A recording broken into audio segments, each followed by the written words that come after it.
Good evening everyone. कैसे हो आप सब? कैसे चल रही है आपकी डे टू डे लाइफ की एक्टिविटीज़ एज वेल एज आपकी studies? So as a grammar में हम लोगों ने जितना पढ़ चुके हो, जो जो टॉपिक्स मैं आपको पढ़ा चुकी हूँ, होप सो आप सब उसको रिवाइज एंड आपकी डे टू डे लाइफ में उन सभी टॉपिक्स को मेमोराइज कर रहे होंगे और यूज़अप भी कर रहे होंगे। सो आज मैं आपको न्यू चैप्टर या new topic of an grammar that is a verb. आज हम वर्ब के बारे में जानेंगे। एक्चुअली वर्ब होता क्या है, कितने टाइप्स के वर्ब होते हैं, इन सारी चीज़ों के बारे में मैं आज आपको बताने जा रही हूँ।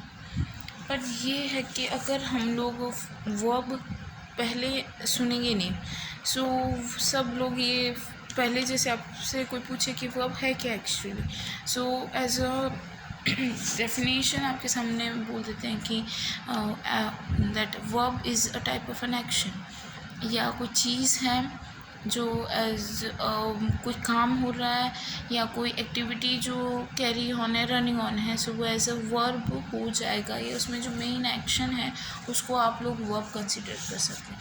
बट ये तरीका या दिस वे ऑफ एक्सप्लेनिंग और टेलिंग वर्ब के बारे में ये एब्सोल्युटली रॉन्ग है। वर्ब को हम लोग किस तरीके से पढ़ेंगे और किस तरीके से एक्सप्लेन करेंगे, वो आज मैं आपको बताने जा रही हूँ कि सो एक्चुअली वर्ब कितने टाइप के होंगे, उसके अकॉर्डिंग हम लोग वर्ब की स्टडीज़ करेंगे। और वर्ब में सबसे ज़्यादा मेन इम्पॉर्टेंट चीज़ें क्या हैं जो मैंडेटरी है कि वो हमें आनी ही चाहिए। सो सबसे पहले एज अ वर्ब के लिए दो टाइप के वर्ब्स होते हैं। कौन से? Helping verb as well as main verb. Verb helping verb जो है एंड जो मेन वर्ब है, ये दोनों चीज़ें नहीं होंगी तो आप वर्ब को अच्छे से एक्सप्लेन कर नहीं पाएंगे। अब हेल्पिंग वर्ब से आप क्या समझते हो?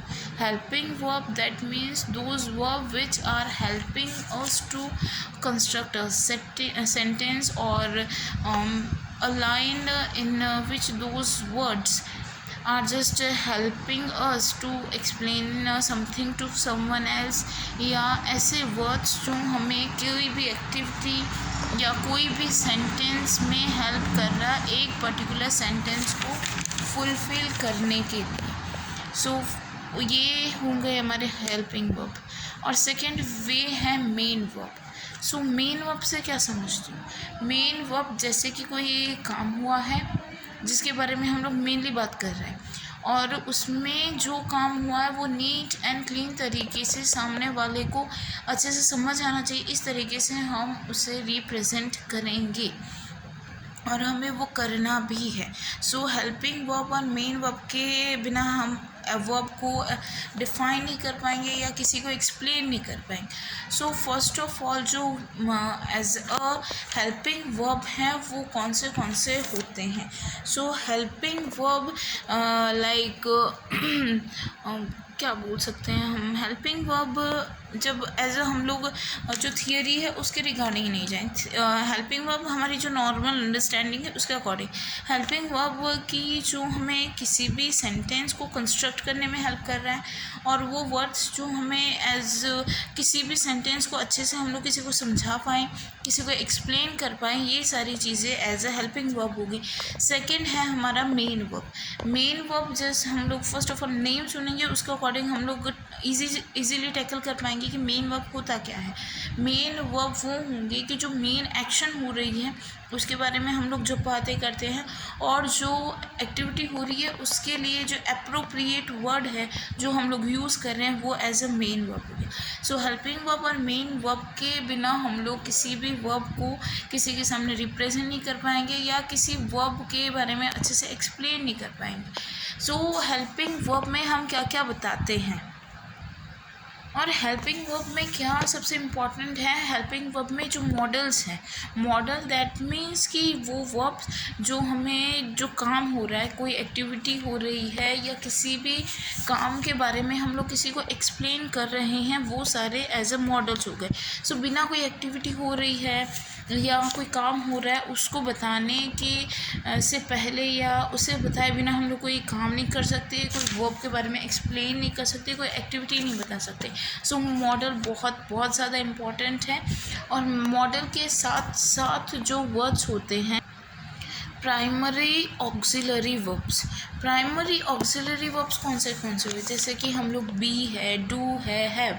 दैट मीन्स कोई चीज़ का होना हमारे साथ प्रेजेंट में, या हम लोग कोई काम कर रहे हैं वो बताने के लिए, या कोई चीज़ हमारे पास है, किसी और के पास है, किसी और की प्रॉपर्टी है, ये सारे वर्ड्स हमें एक्सप्लेन करते हैं हम लोग प्राइमरी ऑक्सिलरी वर्ब्स में। सो इन तीनों वर्ब्स का use be, do and have का जो वर्ब है इनका यूज़ मैंडेट है कि हर एक सेंटेंस में इसे डायरेक्टली या इनडायरेक्टली हम लोग एक्सप्लेन कर रहे हैं या शो कर रहे हैं कि ये कोई काम हो रहा है, या कोई चीज़ किसी के पास है, या हम लोग कोई प्लानिंग कर रहे हैं जो फ्यूचर में हमें हमारे पास होगी। हमें ये नहीं पता कि वो चीज़ हमारे पास फ्यूचर में होगी कि नहीं होगी, बट इनडायरेक्टली हम लोग जिन वर्ड्स का, जिन मॉडल्स, जिन प्राइमरी ऑक्सिलरी वर्ब्स का यूज़ करेंगे वो होंगे बी, डू एंड हैव।